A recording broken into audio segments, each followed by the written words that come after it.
This is an anniversary of an event that I didn't think would happen in the way that it did, and in fact most people in Cambridge, nearly 80%, also wish to remain. However, we are where we are. A majority, small though it was, actually has decided that we should leave. After the general election, we are now going into negotiations with the European Union, and I think it is both timely and important that Cambridge University and the university sector as a whole speak out. We have a huge responsibility to our staff and our students. We have a huge responsibility to the research and innovation agenda, and the implications are so important for individuals, for the sector, but most importantly also for the economy and well-being of the United Kingdom. I think there are three main issues that we have to really focus on. Firstly, it's the rights of non-UK EU citizens. Here in the university, nearly a quarter of our workforce, 10% of our undergraduate students and more than a quarter of our postgraduate students are non-UK citizens of the European Union. They have brought themselves, their ideas, their families, their children to work, to study themselves and to engage with us in the United Kingdom. It is essential that their rights are protected. And the sooner that that is done and all uncertainty is removed, we will then be genuinely able to show that we continue to be both a welcoming country and a welcoming university to have those people here, because we really benefit from that. The second is a related point, and that is to secure mobility of talent.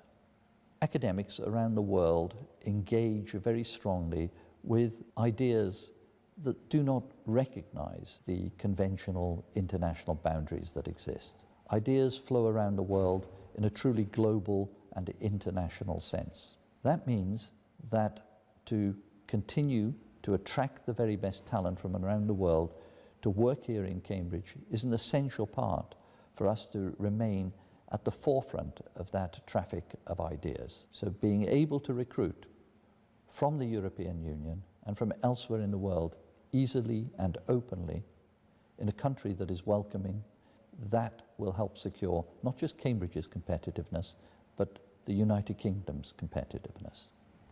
And the third point is about the access to European funding. It's easy to point out that we are the most successful university in bringing European funds, and the funds themselves will have to be replaced. But the collaborations are in many ways more important than the funds. Through these collaborations, intellectual property is developed, new ideas are developed, and those are exploited here in the United Kingdom, and I'm very proud of the fact the University of Cambridge is one of the largest clusters now in Europe. Those clusters create jobs. They create real economic well-being in our region, and I think more widely in the United Kingdom. So we should value the talent that we can attract, we should value the collaborations that we have enjoyed, and we should look to seek to protect as best as we can the benefits that the UK economy has had as a consequence. While the EU negotiations take place in order to secure Brexit, I think we have to make our voice heard. We have to make it heard in the public domain and in the public debate that will accompany this discourse. We have to engage with our politicians, our negotiators, but also we have to seek to engage with our friends in Europe to make sure that their voice is heard. The reason for this is I really believe that the three principles that I've raised, the rights of EU citizens, the mobility of talent, and the capacity to ensure that collaboration can continue for the benefit of all citizens, both in the United Kingdom and in the European Union, are absolutely fundamental. This country took my parents in shortly after the Second World War, where they had very little, and the chance to give back to the United Kingdom is something I'm very proud of, and I'm actually a very proud British citizen. So this is a great country, and I believe it is great in the context of a wider European region.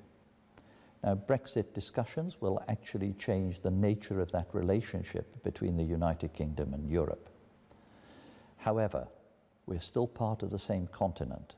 We enjoy close collaboration, close friendship, and close interaction with so many academic communities in Europe, so many commercial enterprises in Europe, that in a world that is increasingly global and international, we cannot isolate ourselves from our nearest neighbours. Cambridge University cannot be just a university of the United Kingdom. It is an international entity that attracts staff and students from around the world because of its reputation and its capacity to deliver solutions to real-world problems well into the future. We have a responsibility to society. If the negotiations go badly, then it is possibly going to be more difficult, but the university will not veer from a path which is truly international, nor a path of excellence which will help us to contribute to the well-being of the world.